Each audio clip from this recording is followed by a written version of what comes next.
Well, obviously, what's really important here is the issue of inclusion. And one of the things that we work really hard to do is make sure that every child in the school feels included in the scheme. So as one of the things that we do for all of our looked after children is we do actually purchase a device for them, so they have access to that. Obviously, the instalment payments makes the purchase of the device more accessible for lower income families. For those families that choose not to purchase a device, we have a bank of Chromebooks that are made available in the different subject areas, so that teachers, if they know they're doing a lesson that's going to involve the Chromebooks, they can bring extra devices in so that everyone feels supported. And then, of course, there's inclusion from the point of view of the sort of the technologies that we're using and how we're involving our SEN pupils in lessons. And one of the things that has been amazing about the one-to-one device scheme, and the fact that, you know, this year it will go whole school, is just the way that the depth and the way in which this is embedded now across the whole school. So not just in lessons, but also in the extracurricular activities.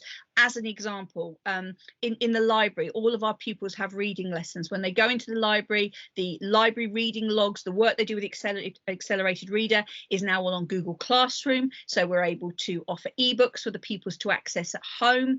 We are able to do the full assessments via the online class on Google Classroom. We're able to set the reading level so that they're really appropriate for the pupils. We're able to give them the correct online books for their reading level, and to make sure that all of our pupils have got access to really high quality books, even if they haven't physically got those at home or aren't physically accessing those in the lessons.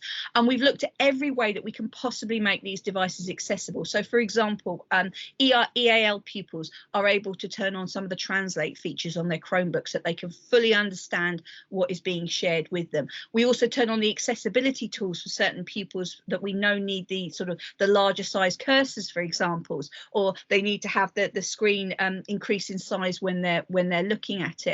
And we know that the ability to sort of provide the resources as digital resources in the lessons means that instead of having a teacher standing at the front showing a PowerPoint that the pupils will see once at the start of a lesson, they can then go back, revisit that presentation because they've got it on Google Classroom in front of them on their devices.